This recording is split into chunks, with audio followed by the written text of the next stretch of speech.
King Saha badde bamwebuuza King Saha endongo ye asobodde okubatenga agitambuza akayimba ko bakayita Sivaawo nako asobodde okubatenga kafulumizaako siginaako mukajjukira nga ali ne Didi uyatandikira wendongo wempola mpola nenga ye azatoba n'endongo King Saha ono oyinza okwebuuza King Saha ye King Saha mwana wekaliisizaawo kyotera ab'ekirembwe mumutegeera King Saha okusoma kwe yaliko masomero ngali bayita Gudda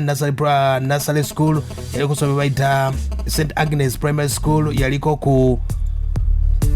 Agalia Home Primary School gye yavira P5 paka P7 nagenda ko ku Nkumba Secondary School Kajansi Progressive nagenda ko ku Buganda Royal University omukulu nasoma Business Administration omukulu gwe bayita King Saha era nga agamba nti mu ndongo yeno kubatenga gitambuza King Saha agamba nti ngali ku Buganda Royal Institute awono bakwano be kubanga yali asamba nnyo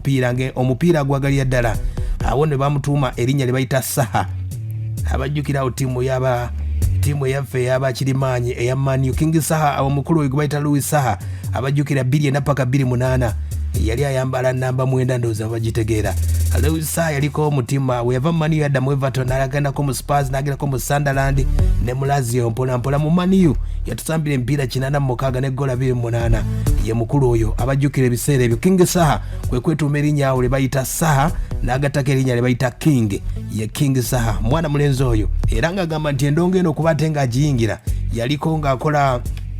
yakolakawo mu kikuubo ng'anoonya school fees okuyiribwa mpola naye ng'ekyamuyamba okubatenga ayingira music ono kwe kubanga ye musajja musiraamu naye yakulira nnyo mu masomero g'abakatuliki awo no kwe kyamuyamba okuyingira ne kwaya ezo nno n'asobola okuba yafuukira ddala memba owa kwaya naye nga kyali anoonya kwe kufuuka omuyimbi ow'amaanyi era yasobola okuba akituukiriza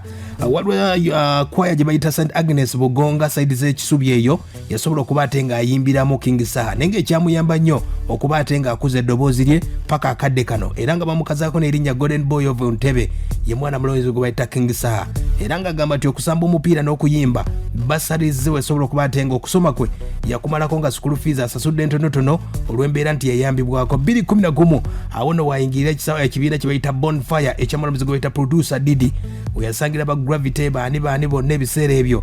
2012 waliwo akayimba ke bayita Rita ke yafulumya Gravity nga alina akayimba ke bayita Swagger batambuza mpola 2013 yegatta ku mukulu gwe bayita Liona omukulu gwe bayita Dr. Jose Camillion mu Liona Island era yali agenze kigungu side z'ekigungu nga alinawo ekivulu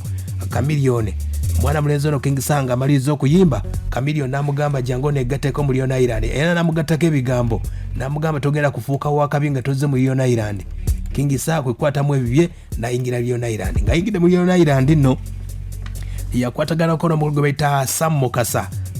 obudde obwo yali amanaginga Camillion ne batambuza endongo yabwe mpola ng'avuddeyo basobola okuba basitulamu ebyabwe Sam Mukasa ne King Saha ne bagenda ne bakola ekibiina kyabwe kita King's Love obudde obwo bwe batandikiranga endongo tennakwata bulungi begattako ne Jeff Chiwaawo ne bamaliriza mpola akadde kano babitambuza mpola akadde kano Sam Mukasa ne King Saha babitambuza 2014 naleeta akayimba kabayita Mulirwana nakwa Freedom City n'agattako akayimba kabayita Gundeze nakwa Freedom City n'agijuza we yaviirawo 2016 naleeta akayimba mwana gwe yagenda wabbawa ne kakwata